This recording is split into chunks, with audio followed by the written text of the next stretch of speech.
It is Saturday afternoon. You know what that means. It is time for MMA Live Before Lock right here on Awesemo.com. Of course, I am Jason Floyd. That is a fighter, Pete Rogers Jr. Pete, man, great to be chatting with you here on a Saturday afternoon, man. How's it going, man?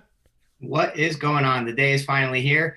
We didn't lose too many fights, Jason. I mean, we lost one. I mean, that's kind of like standard nowadays, but it was replaced with Mirsad Bektik, and we got a stacked card, bro. Like really stacked card. It's gonna be a long night.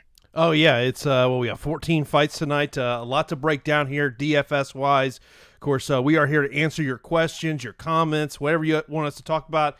Let us know right now over on the premium Slack account or right here on YouTube if you do have any questions about these fights. Obviously, we did have the really one change in note of tonight is that Mirsad Bektik does have an opponent, and his opponent is Damon Jackson.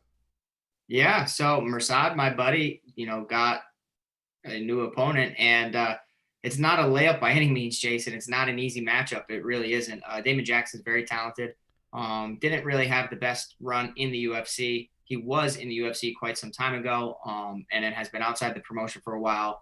And you might know him from getting knocked out pretty brutally over in World Series of Fighting, but or PFL as it's called now. My mistake.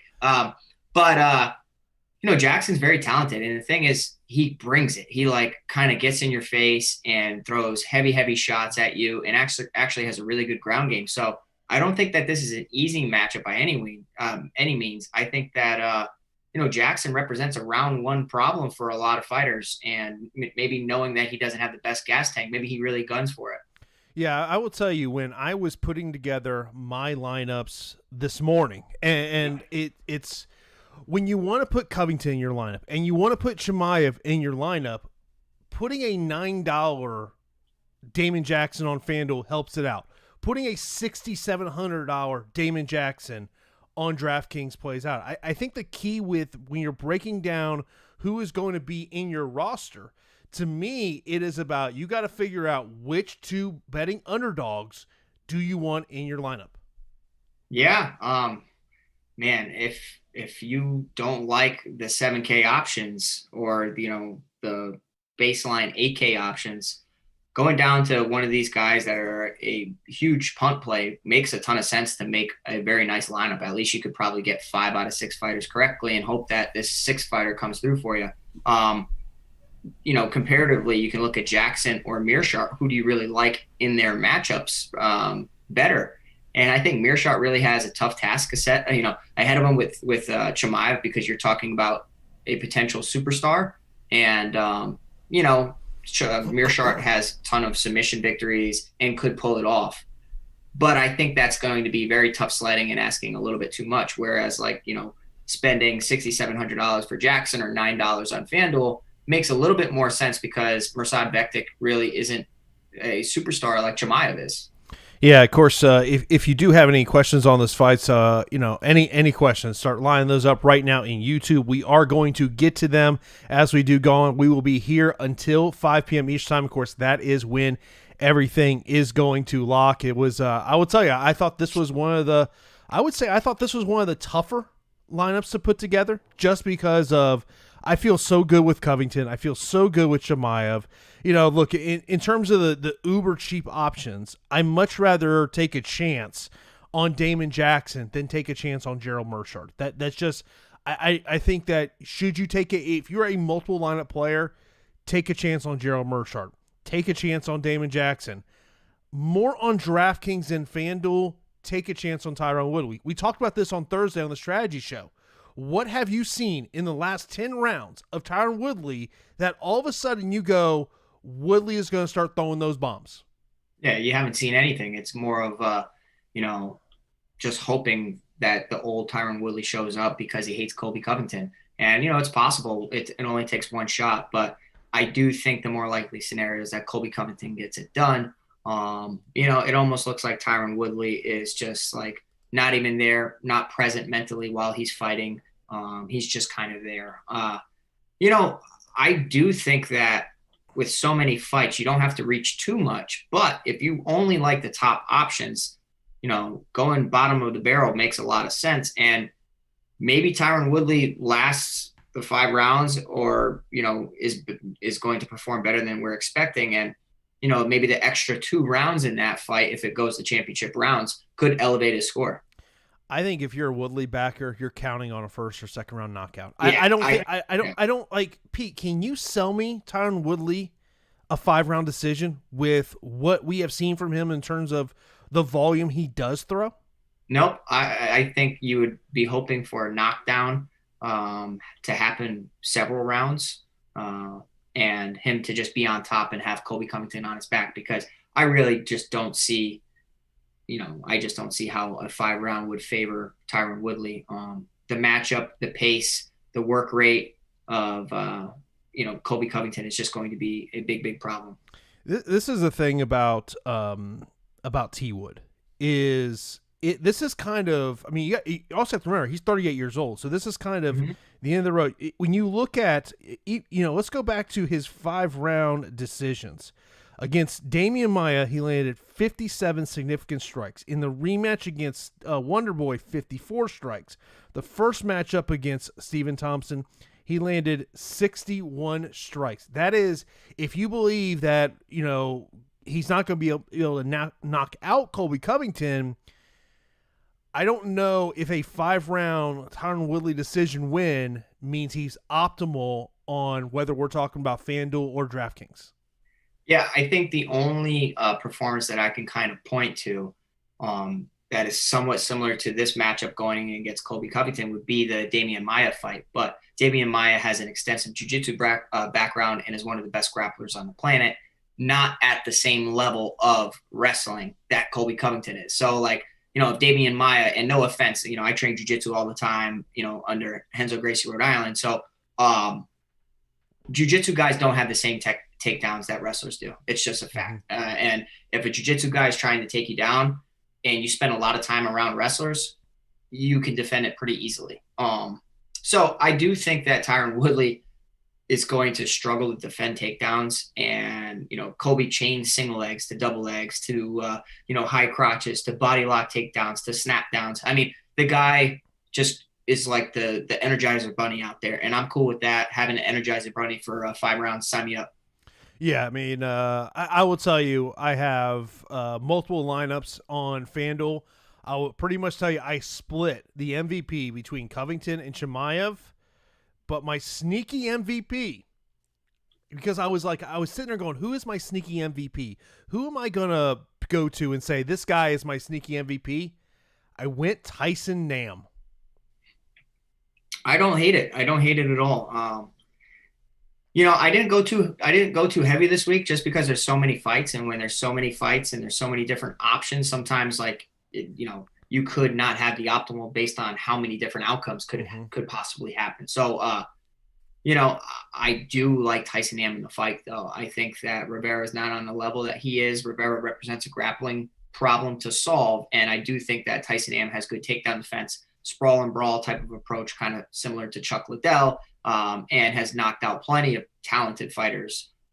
We're starting to really see the potential of Tyson Nam finally. I mean, he's 1-2 in the UFC against a UFC newcomer in Zaruk Adashev. So maybe he can, beat the brakes off this Contender Series guy and put on another performance. Yeah. So let's get right into the questions, Pete. First up, we're going to go over to Slack. As Lusa Smoke says, hey, can you touch on Sarah Alpar, who, of course, has taken on Jessica Rose Clark? Sarah Alpar, 7,300 on DK, $12 on FanDuel, and a 1.5 times multiplier on SuperDraft. Yeah, I mean, after our strategy show, I always look into more film. I look into interviews. I stalk them. And then I also check out the weigh-ins. And, I didn't see too many different things that really swayed me towards Alpar, but she does have very good takedowns. And I did notice that on her Contender Series fights. Her opponent is very, very, Jessica Rose Clark is very, very talented, but not really elite by any means, and it's kind of just mediocre in the UFC. So I think Jessica Rose Clark's going to look to keep it on the feet. That's obvious. And, Alpar is going to be looking to take it to the mat. Now, if Alpar can get it to the mat and work towards a submission, you could look at a surprisingly nice score at 7,300. I just think the more likely scenario is that, they go like, one round apiece, and then it comes down to the third round and it's a decision. Yeah, that's something to think about. Joe, appreciate you in the super chat. Says, officially Fight Night, my famous again. Who is y'all's lock of the week? Mine is way left field. Damon Jackson by submission. You heard it here first. Let me just say this, Joe. If you are correct, it's going to be a good night for me. Yeah, I actually have Damon Jackson in a few lineups as well. Because the guy, let me pull up my stat sheet. He has a 94% finish rate out of 17 victories. So 94% finish rate. If he's going to win, he's going to get a finish. That seems like the likely scenario. And he did, he used to fight in the UFC. Did not go his way. He got booted. Maybe this is kind of his shot. I don't know what he's been doing as far as training. I do know that Mirsad Bektic did have a scheduled fight, and that got scrapped. So, the training camp could side Bektic here. And I think that's why he's priced up at 9,500. But this is the quarantine era, Jason. And we've seen last minute fighters step up and just absolutely destroy. Think about last week, and then we think about weeks before that, Justin James. And I mean, if an upset like this is going to happen, it's going to happen now. You know what I mean? It's going to happen in this quarantine area. Yeah, in terms of lock of the night, I think the easy picks are Chimaev and Covington. But I'll give you another one, DJ Laramie. Yeah, I like Laramie quite a bit. I think that he can get rid of Mender as long as he survives that round one, insanely aggressive submission, threat that Mender relies on, just going out there trying to grab a hold of your neck, your knee, anything. But Minder's very sloppy and makes a ton of mistakes. And against a very, talented guy who has good top pressure, I like Laramie quite a bit. He would be my him and Holland. I like Holland quite a bit as well. Back over to our premium Slack account for our subscribers, Awesemo.com. Legalize says he has a lineup here on DK of Covington, Price, Chimaev, Walker, Costa, Jackson. But then goes Dvorak or Walker on DraftKings. Okay, that is a tough one. Here's how I would answer that. Walker has the higher ceiling. I think Dvorak's got a higher probability of winning. Yeah, that's fair. And the reason is because Ryan Span's no joke. And, Johnny Walker, he's been knocked out plenty of times in the past. He's been bouncing from gym to gym to gym. So usually that's not the best sign. If you think about how Overeem was doing that a lot in his career, and he was facing defeat. And a lot of times what that is just not taking ownership or responsibility for losses and kind of pointing the finger. Maybe Walker found, his niche here with this new team, but I would say that the fighter with the easiest path to victory in that scenario would be Dvorak. I know we're going to get a lot of questions about Gerald Meerschaert, and I saw Lee already saying Meerschaert for the upset. Let me phrase it this way. Tell me how Gerald Meerschaert wins.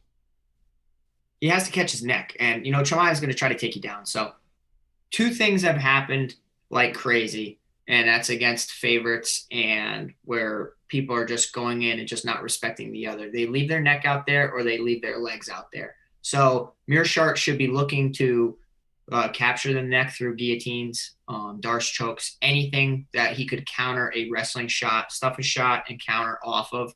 Or if he does get taken down, start rolling for an ankle, start rolling for a knee bar. But most likely you're going to try to grab that heel and go for a heel hook. That's what I would recommend. The problem with heel hooks, Jason, especially when you're facing a guy who's so talented, is that you are very punchable in those situations. Like when you're committing 2 hands to one leg, you cannot protect yourself at all, and you're going to end up eating a ton of ground and pound. Joe, once again in the super chat, I appreciate you. He says, so how crazy do I sound with also having Damon Jackson as my captain on DraftKings? Yeah, that's you're going to be contrarian, bro. You are going to be contrarian. I'll tell you this. I don't like. I was looking at the captain contest earlier. I just don't like the way they price the captain contest, especially the fact that's not all of the fights either. So there may be a guy early on in the fight early on in the card you can't get to that you really like. I mean, to me, I would look at Colby Covington as a captain spot. I would look at Chimaev. I mean, yes, you're going to pay higher up for him, but to me, when I'm talking about, captain pick, I want the guys that I feel the most comfortable with. Yeah, I mean, I understand what he's saying. It's definitely contrarian. I mean, if you got whatever type of money in your account and you want to just kind of figure you're going to lose it and you just want to take a shot, like, a lottery ticket, then that's fine, but don't expect that to be the optimal lineup most likely. Yeah, it's something I mean, look, we're all looking to how can we be optimal. That's always the thing that we're always thinking about. It is what can we do to be optimal, and those are things you got to think about. Next up, Juan says, thoughts on Cowboy. Feel like he's just collecting a check for his family. Yeah, I'm rooting for my boy. I really am. And now, okay, let me bring up something that we didn't talk about on Thursday. Okay. We know that I'm a big fan of Cowboy. He's my personal friend. But taking that out of the equation, I have been watching his training camp. He's been sparring more often and sparring kind of like how he used to. He seems to be at peace with everything right now. And when Cowboy is at peace and he's comfortable, he's very, very dangerous. Now, what I mean by that also is if you look at his track record, Jason, when he fights a Nate Diaz, who's not friendly to him at the weigh-ins, or he fights somebody like a Rafael Dos Anjos, who's not friendly with him at the weigh-ins and is not respectful, so to say, and he gets somewhat uncomfortable in those situations, and we see how those performances happen. Now, Nico Price is kind of like fallen for that, being friendly to Cowboy, respecting Cowboy. It's hard not to respect Cowboy. I get it. But don't try to be so buddy-buddy with somebody at this level. And, a comfortable Cowboy Cerrone is a very dangerous Cowboy Cerrone, because that whole getting bullied mentality, he doesn't have to worry about it. Now, when the bell rings, it could be completely different. But I'm telling you, that's like psychological warfare. And when Cowboy feels comfortable, he's going to go out there and shine. I mean, he did look good in his previous performance against Anthony Pettis and arguably won that fight. So maybe a comfortable Cowboy goes out there and gets it done. I think that he does. I think I might be alone on the island, but I have plenty of Cowboy Cerrone. Yeah, I mean, the one, and I sent this to you earlier today. Tonight will mark the 9th straight fight that Donald Cerrone has been the betting underdog. Take that one in. Look, and it has been crazy. It's been a bad streak for Cowboy. There's no question about it. But, you mentioned a great point of, hey, this is someone that, has been counted out. I mean, I think that, I think it's going to be a firefight, most likely. I would imagine that if you were in the corner of Donald Cerrone, I would imagine the thought process was, hey, let's not get into a brawl here. That's what Nico Price wants to do. I think that the smart play, and tell me if I'm wrong, is get this fight to the ground and let's use our jiu-jitsu against this guy. Yeah, but the problem is like Nico's such a big guy and Nico's so strong that, he's going to have skills on the ground as well. I think if you're anything, and if I'm coaching my buddy Cowboy, what I'm trying to get him back into is throwing a lot of kicks, because like as far as boxing with people, his hands sometimes don't match up to, the rest of the division sometimes, and he gets caught. But when he stays further on the outside, Jason, and he's throwing that teep kick or the strong low kicks, or he's trying to make people slip off center so he can really throw up that high kick, you start to really see like, his potential and like what he's capable of. Then once you have their respect, the takedowns are there. But I don't want Cowboy going out there and just shooting a double leg, because he's not a wrestler by trade. I mean, he's a wrestler through years of experience, and that's somewhat easy for a guy with the size and skill set of Nico Price. Go out there and try to do what you did to Ally Aquinta. Now, Nico's a bigger guy than Ally Aquinta, but like I think that should be the strategy of let's get back to that old Thai boxing Cowboy, and I think that you're going to really see some promise. I lost my train of thought, but I'm sure it'll come back to my mind at some point. Oh, I know what it was. is, everyone talks about Donald Cerrone's chin. And we talked about this on Wednesday night. Let's also not forget, Nico Price has been in some wars. Yep. Yeah, I mean, you could make the argument for both guys. Cowboy, I think if you look at his record and you see 36-15 going up against a guy who's 14-4, a lot of people will probably point to the guy that has less losses, not to the guy that has more fights and more experience. I mean, Cowboy's beaten. If you ever want to see like a crazy record, go and see who this man has fought. It is ridiculous. I mean, every ranked opponent in the world, he's fought the best guys. It's like murderer's row. Now, at a point in time, age is going to creep up. He's 37, and I hope that he does not get exposed here by getting clipped on the chin, because he has been knocked out in the past. But I just think that, I think Cowboy can get it done. I just, whatever you do, I think you need exposure to this fight, because this is a very pivotal matchup. I believe you have to roster it. I think you have to go both sides. Look, I do like Nico Price in a spot, but yes, I have Donald Cerrone as well. I think, and like Pete, you said, you can't count this guy out. He can win this fight, but there's definitely, there's concerns. I think it's about the best way I would put it. Dean says, out of 36 lineups, 2 with Woodley is okay. That's a yes to me. That's a yes to me too. And I'm the guy that unchecks people, and then it bites me in the butt. But I think that keeping a guy who is in the 5-round fight in a few of your lineups, I think that's good exposure. I think that's fine. I'm not a big fan of Woodley tonight, but stranger things have happened. I unchecked one fighter. Who is that? Derek Mender. He's GPP, viable though, Jason. I mean, if he wins, it's going to be early. I mean, Mender has a 92% finish rate out of 24 victories, but I get what you're saying. I mean, sometimes he's checked out before the fight starts. Yeah, it's just Ian says you need at least 3 dogs if you want to take down the big tourney. I don't know if I would say 3. I would say 2. Well, I mean, with so many fights on this card,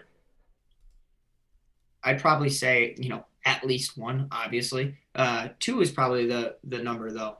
Jason, we have 380 people in here right now answering your questions. We got 35 minutes before a lock. Do us a favor, hit that like button. Let's get over 100 likes, please. We will keep answering your questions. Keep them coming.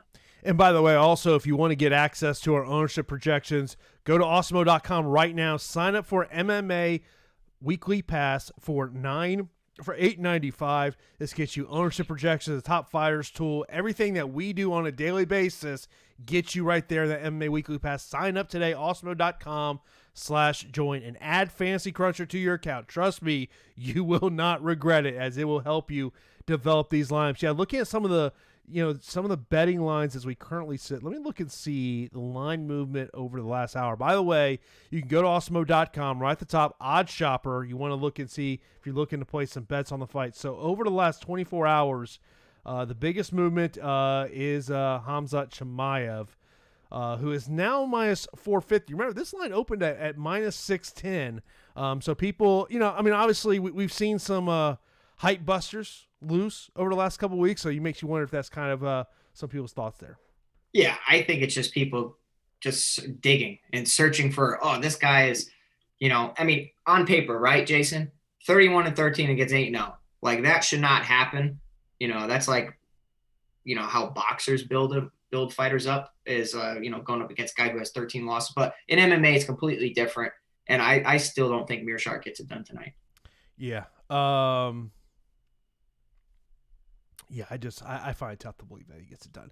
Rob says top 3 guys for cash on DraftKings. So for me, I'm like all aboard the Covington train, and like, I really like him here. I also really like Holland in this matchup. I mean, Stewart has been finished in the past. Stewart is able to knock people out, able to submit people, but I think that he's going to be somewhat undersized here, 7-inch reach disadvantage against Kevin Holland. I think that's huge in a striker's matchup. Say Holland hurts Stewart on the feet and Stewart gets desperate, tries to take him down. There's a guillotine sitting there for him. So I think Holland's nice, but Laramie would be another guy for me at 9,200. I mean, there aren't too many 9K options I hate this week, Jason. I think Bueno Silva would probably be the only one that fits that bill. I just not paying that for her. Yeah, or she might end up being optimal. So that's something Yeah. you gotta take into account here. Lori says, if building one lineup, what are your top 3 fights to target? I would say you're building one lineup. I think you got to put Walker and Spann in there because I think that's a likely. Well, I would say likely first or second round finish. Chimaev, I think that's got to be a lock if you're a single entry. And I would say either the main event or Cerrone Price. Okay, so I'm saying main event to start. I give you the 5 rounds with a guy that isn't the best finisher in Colby Covington, 47% finish rate, out of his 15 victories. He could break Tyron Woodley. I still just don't see him finishing him there. So I get exposure to the 5 rounds there.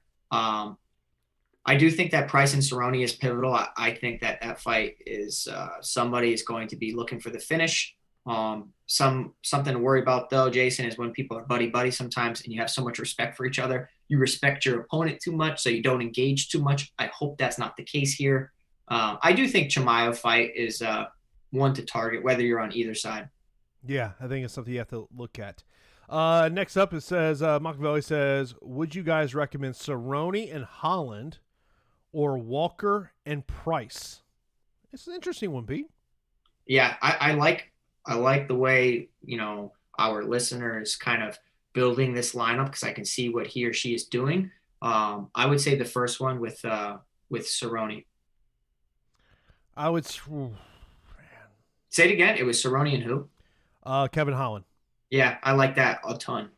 Or Nico Price and Johnny Walker. Yeah, no, give me the first one. But I think if Walker wins, it's 100 points. The odds of him going out there and having a lack of volume 3-round decision, less than 10%. Let me see real quick. Unless John Kavanaugh has really just completely changed his style. He's been training at SPG Ireland under Kavanaugh.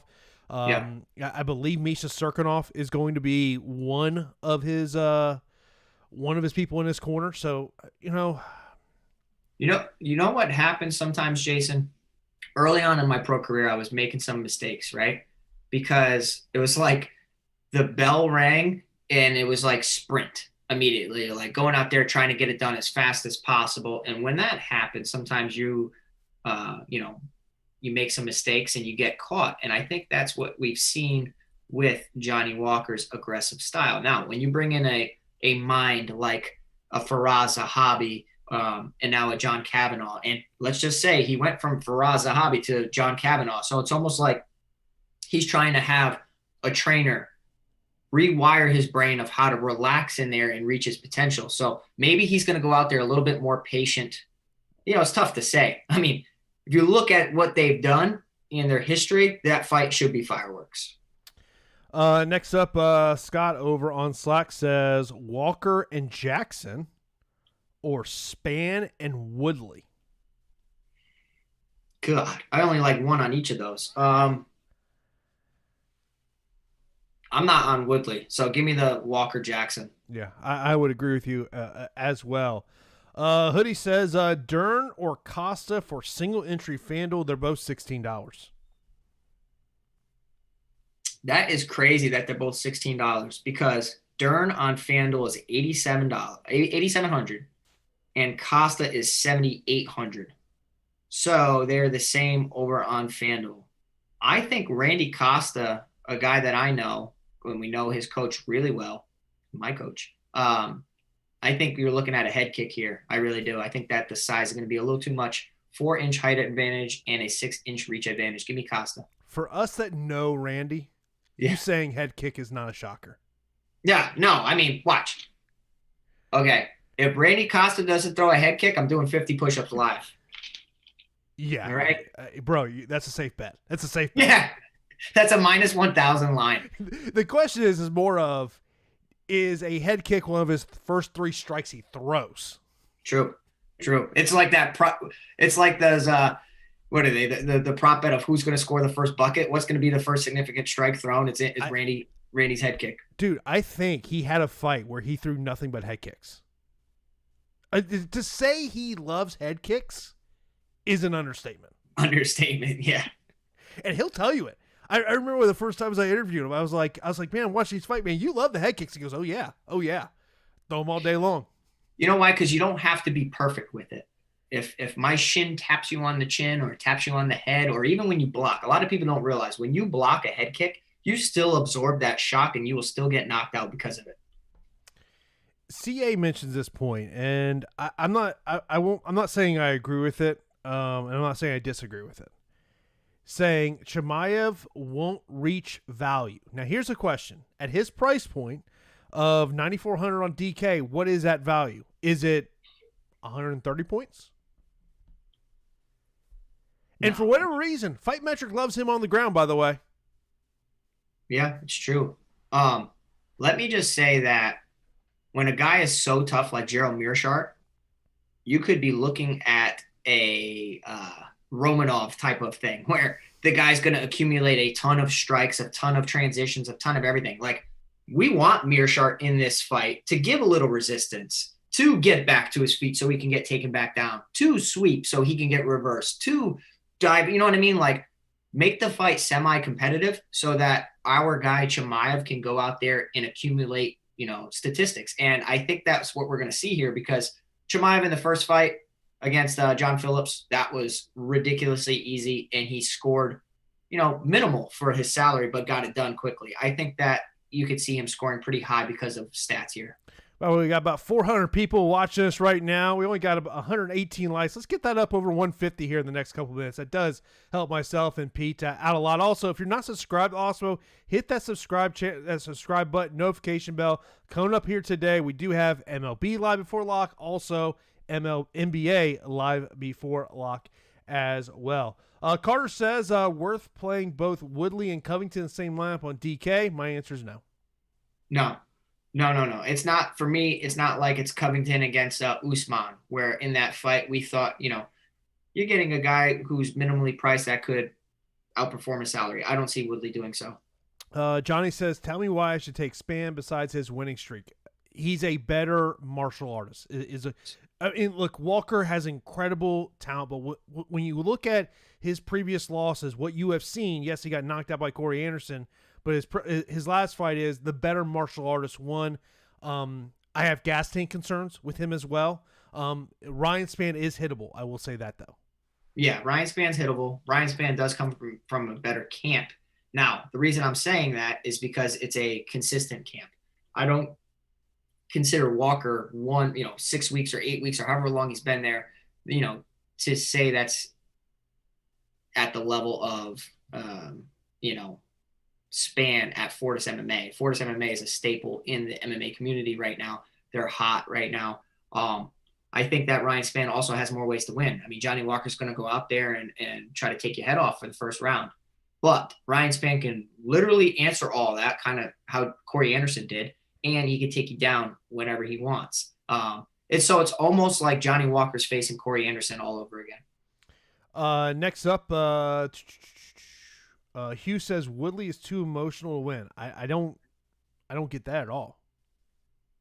No, I mean, I think I haven't seen anything from Woodley that to me would say he's too emotional. I mean, look, this is two guys that don't like each other. There's no question about that. But I've not seen anything this week that tells me Woodley's emotional. I think Woodley's smart. He looks dialed in. Yeah, I think Woodley's smart, and he's not engaging in everything. And I think that both of them are kind of just looking at the fight itself and not the antics, not this and that. I think we're going to see a good fight. And let's be honest, if Tyron Woodley doesn't answer this call of, stepping up and letting his hands go, it's over. It's, call it a career. He's Bellator bound. Yeah, I think so too, because the UFC doesn't like him. He's always had that friction with Dana. Nat says stack Chimaev GM3. No. Nah, no thank you. If you're going to take GM3, you take him solo. Look, there's 14 fights, right? Or 15 fights? 14. Yeah. Why would you stack a fight? I don't think that's going to be optimal. The likelihood of that being optimal is ridiculous. Next up, Andrew says, is Newsom Costa a must-have? I would put it in if it's not in that category, it's very close. Yeah, I mean, my brother-in-law was talking to me before, we got on, and he's like, what's some must-haves? Like, what do you like? And I'm like, well, I think I would say the only must-have for me is getting that main event. Outside of that, there's tons of fighters or fights that I have consideration in. And, I'm definitely considering that Newson Costa fight and leaning a little bit more for Costa because of the value. I don't think I have a Newson lineup just because I know Costa and everything. But I think that 7,800, he's one of the best value plays on the slate. Next up, Andrew says, does Chimaev finishing too quickly concern you with TJ and Colby at the same price point? Nope. For reasons I just stated about, how Mearshardt's going to give resistance. And, I think the resistance will pad the stats a little bit for us. Look, the one question I would say about Chimaev is what if GM3 can kind of survive, that first and second round flurry? Could Chimaev potentially slow down? I mean, I think if you want to be a GM3 backer, I think that's probably part of the thought process. Yeah. I mean, okay. Like if you're building an NFL lineup, right? Trying to predict how the game is going to go, Jason, is almost impossible. So trying to do the same for an MMA fight is pretty tough. You just want to target guys in good spots or people that are, not really being considered that could upset. And I do think that Mearshart is in consideration, but you're asking a lot. You're asking for him to survive a crazy onslaught against one of the best up-and-comers we've ever seen, and for Chimaev to gas out as the rounds go on. Totally possible, but not probable. Next up says, rank the 9K options. I'm having a hard time picking between them. I'm going Covington, Chimaev, Laramie, Holland, Bektic, Bueno Silva. Yeah, I'm with you. I'm with you exactly there. Jeremiah says, do you like a Dern submission win, or do you think Marcos is tough enough to make it a dull fight? I think it's going to be a close fight because Randa Marcos has the significant striking advantage, and she has okay takedown defense. Mackenzie Dern, coming from jiu-jitsu, doesn't have the best takedowns. If she really dedicated to working with D1 wrestlers or something consistently, now you're talking, because she doesn't have that Ronda Rousey type of judo to get her down to the mat. So I think that Mackenzie Dern gets a decision here. Next up, Jason goes Jackson or Barella for final spot, single entry FanDuel. Oh, so Damon Jackson's $9, Barella is $11. Okay, so Barella, you're hoping that she just wrestles her opponent tons of times and gets the decision win, whereas Jackson most likely would finish Bektic, and we have seen if he wins, of course, we have seen Bektic finished in the UFC. And let me tell you, Mirsad had so much hype behind him, Jason, when I was training with him, so much hype. Yeah. And I remember watching his debut in the UFC and everything, and everybody, he was American top teams, boy. And, he's had a tough run ever since he got knocked out by Darren Elkins. Was also knocked out by Josh Emmett, coming off a split decision loss against Dan Ige. So not saying that Jackson's on the level of any of those guys, but he can clip that chin for a guy who was knocked out. Yeah. Yeah, I lost my train of thought once again. David says, look at the guys Gerald Mearshart has fought, all studs. I wouldn't be surprised if they tap out victory. Here would be my counter to that point. Who's Gerald Mearshart's best win? Man, let me pull up his record. I would say, God. Exactly. Look. You look at all the notable fights. He's lost. Yeah. Well, the body kick against Eric Spicely was crazy, but he's outside the UFC. I'd probably say Trevin Giles because Deron Wynn looks like a bust. Yeah.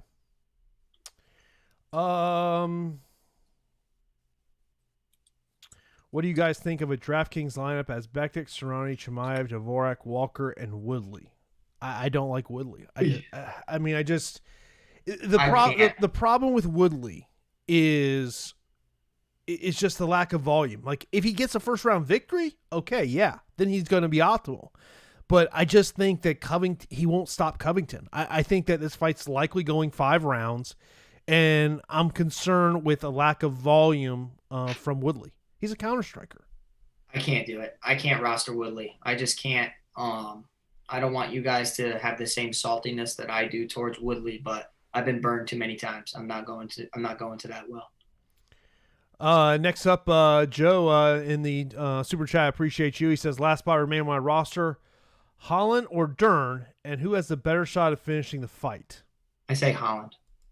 Yeah, I would go Holland there as well. Of course, we are just under 20 minutes before lock. Of course, be sure to follow Awesemo on Instagram and Facebook, awesemo._com on Instagram for free player projections. So you got to check us out over there on the gram. Also, sign up for an Awesemo Plus weekly pass and May weekly pass for $8.95. Gives you access, fire projections, ownership projections, all the tools you need to help build your lineup. As I always say, add Fantasy Crunch to your plan. You will not be disappointed.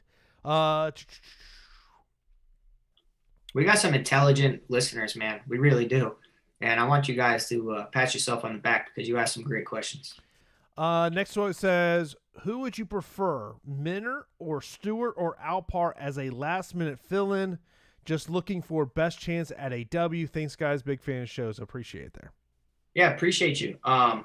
I guess I would say Alpar, but you're really asking a lot. You're asking that she's going to get takedowns, tons of takedowns, and work towards a submission like she did on the Contender Series.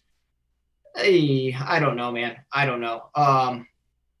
I would say that Mender against Laramie would be taking out a nice prospect. I just don't see that happening. And Stewart taking out Holland's kind of interesting because when I was looking, I was like, which guy that has a ton of experience could pose the upset? Because every single week an upset happens that you're really not looking at.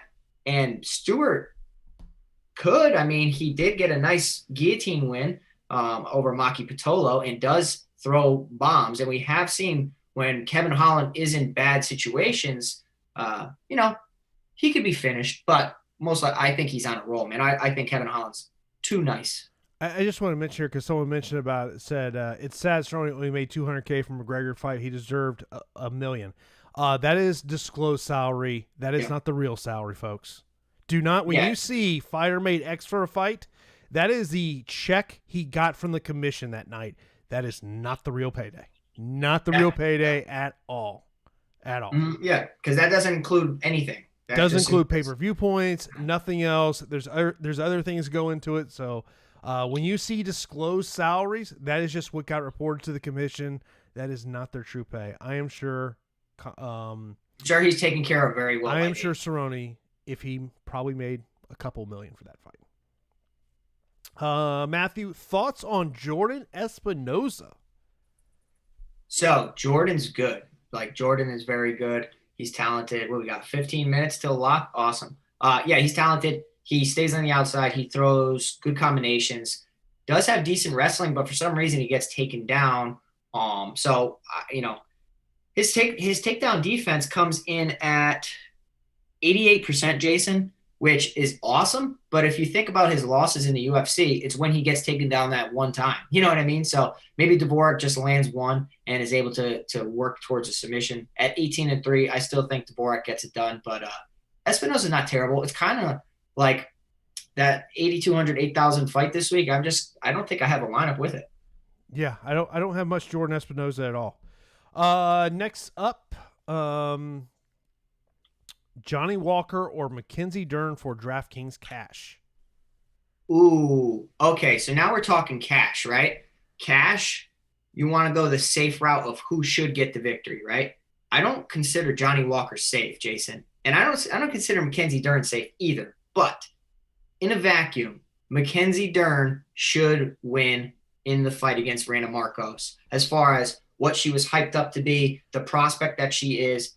You're supposed to win these fights. Like, she's supposed to win this fight. I just think she's going to, battle some resistance against Randa Marcos. Next up, Stewart or Alpar as a punt, better chance at win. Alpar. Uh,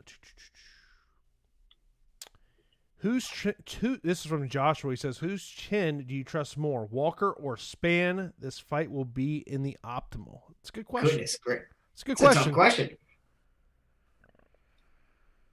I'd say Spann, and that's like by toothpick. All right, like it's such a narrow margin. Yeah, I know.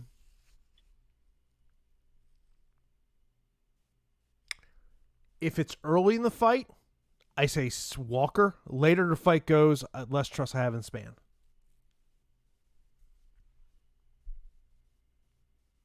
My thought is Spann wears down as the fight goes on, and Walker can catch him.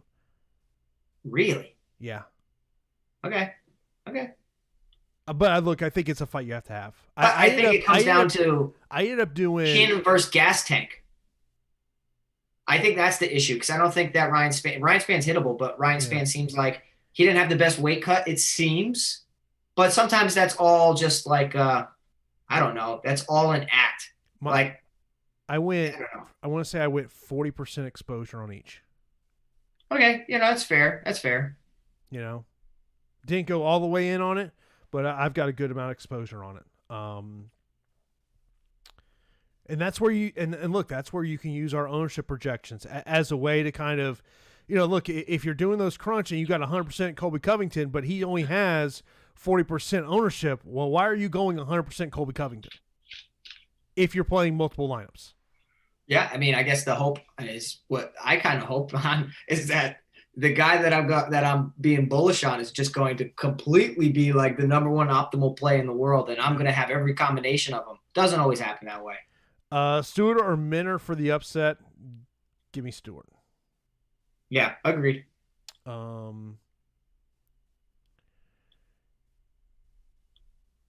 We got 400 people in here. Let's get that to 200 likes. We appreciate you guys. Legalize, he goes, I went Cerrone and Holland over Walker and Price. Let's get it, fellas. Takedown City tonight. Who's going Takedown City? It's got to be Gerald Mercer's going Takedown City. Yeah, dude. Chimaev's got like the Takedown City tattoo. Him and Colby Covington. Juan asked, go ahead. Juan asked about Bruno Silva. He says she looks strong. Yeah, I mean, she looks all right. I mean, but like the fight tape sometimes doesn't lie. I mean, it's just $9K for a fighter that is, she's 6-1 overall, and it's more based on who Romero Barella has fought. And I know that she's been pretty terrible in the UFC, but not a fight I'm really targeting. Zane says fade main event. I don't think you can.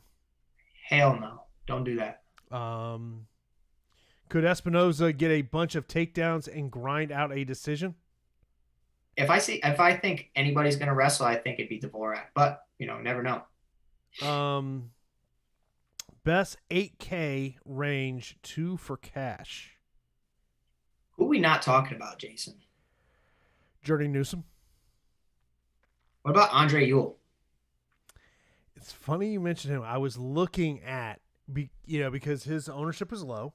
Yeah. And so I was looking at him, as kind of a low ownership play. I do have him some lineups. I do. I think he should get it done. I mean, he's too long, too rangy. He should get it done. Yeah.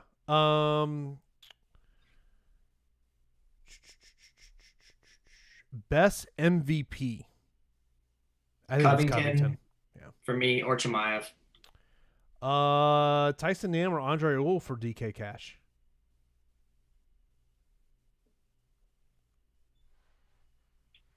Andre Ewell. Next up, That's close. Tristan says, how much exposure to Bektic? I think I had about 15%, 20%, somewhere in there. Yeah, if I was playing a ton of lineups today, which I'm not, I'm just kind of just watching most of them. I have a few, but I think that's fair, around the 10% range. I try to get around 10 to 15% of each of the 9K fighters. The thing is, he's $100 more than Chimaev, $200 more than Covington. And to me, the ceiling is just much higher on Chimaev and Covington than it is on Mirsad Bektic. Yeah, I mean, the nuggets that I can tell you about Mirsad Bektic is that excellent takedowns, excellent ground and pound, excellent top position. Standing up, sometimes he's starting to fall in love with his hands and his boxing, and I think that could be detrimental. I think he needs to just get back to the takedowns because the guy has great takedowns. Jeremiah says, who would be your favorite GPP play on DraftKings if you're doing single entry? Colby Covington. Yeah, I mean, that's for me. I like him a lot. We've really seen Kevin Holland kill it and go for finishes. So I think Kevin Holland as well. Matthew asked for the best option under 7,700. Under that? Goodness. Yeah, under 77.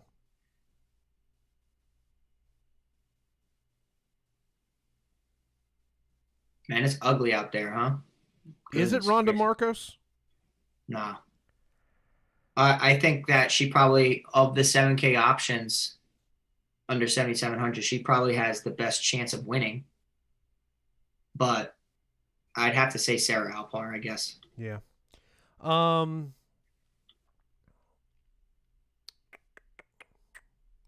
Can Marcos keep it standing and beat Dern? I don't know. I don't think so. Dern's striking has improved, though. It has. It's not on. I mean, no. Brandon Marcos isn't some great striker, but like Mackenzie Dern's striking is pretty booty. I don't think that she's gonna do that. Better chance of winning Rivera or Mender. The problem I have with that question is we have two Riveras. Yeah. So I don't know which one you're talking about. Well, both the Riveras are the underdog. So which Rivera do you like better? I think I'd say the Rivera going against Andre Ewell. Yeah, I would go with that one too.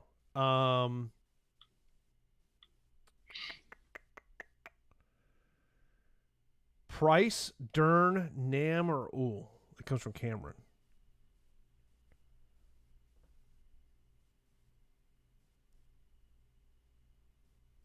I think that despite my love for Cowboy, Price should be in people's lineups. I mean, the guy is a DraftKings stud.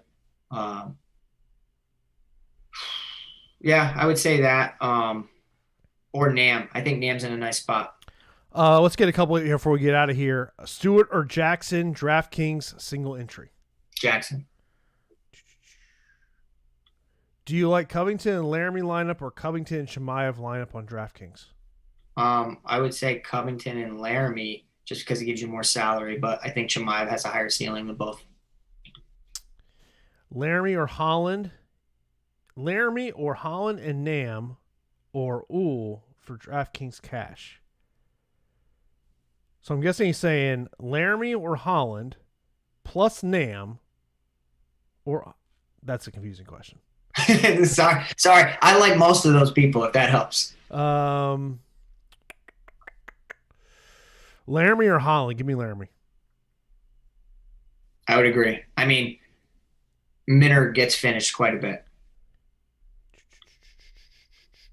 Just trying to get a couple more questions here before we get out of here. 5 minutes, guys. 5 minutes. Covington and Jackson or Woodley and Holland? You said Woodley. You had me lost at Woodley. I'm sorry. I mean, he definitely can get it done if he's able to tap into his roots. I just think when he gets tired, he's one of these guys that gets broken by cardio. Dvorak or Walker, DraftKings cash? Dvorak. Best single entry option? It's Covington for me. Yeah, Chimaev, I guess. The reason I would say Covington's 5 rounds. Yep. Dvorak or Walker, DraftKings cash? I say Dvorak. Same. I don't think that Walker's cash viable. I mean, we have some smart listeners. They're saying the same exact thing in the chat. Yeah.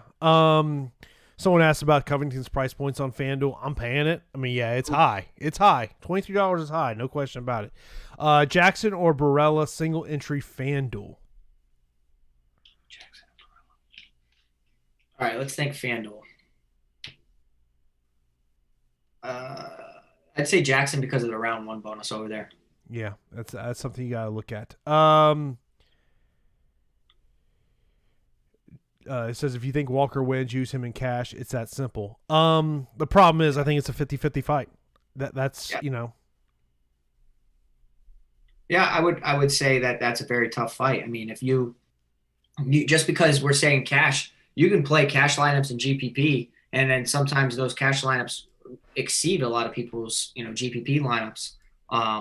I just, as far as like cash in my mind, we're targeting safe fighters, and I think that Walker and Spann are both kind of volatile.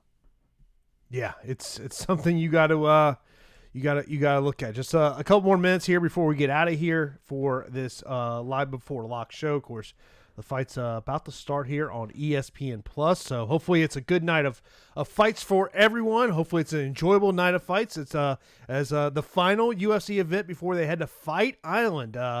I saw your boy Diego Sanchez, a video of him in the airport yesterday, him and his coach. Woo, woo, woo. Oh boy, Interesting. I don't know. Those two. That's an interesting combination. Yeah, see, I don't know what you're referencing, but I'm sure I'll find out. Literally, it's like they're both stretching in these different poses in the airport. Crazy, man. Guys, awesome questions. I love interacting with you guys. I know Jason does as well. We had over 400 people in here. Simple thumbs up if you don't mind. That helps us out a lot. If you enjoy our show, follow us on Twitter, Jason_Floyd at PTE MMA. Talk to us. Show us your winning lineups, and let's watch some nice fights tonight. I'm just gonna kick back and just enjoy the night, Jason. Are we enjoying a cocktail tonight, or are we still trying to do the hardcore weight cut? Nah, man, I haven't had anything in quite some time, man. I think that I'm just gonna stick to nothing, and hopefully an opportunity presents itself for me. Yeah. I get you, man. I get you. But that is going to do it for this edition of MMA Live Before Lock. Of course, keep it locked here at Awesemo.com. We've got a bunch of content coming for you. We got MLB Live Before Lock come here right before 1 hour before they get done here. Also, we got NBA Live Before Lock tonight, so be sure to check out that. So that is going to do it for this edition of MMA Live Before Lock right here on Awesemo.com.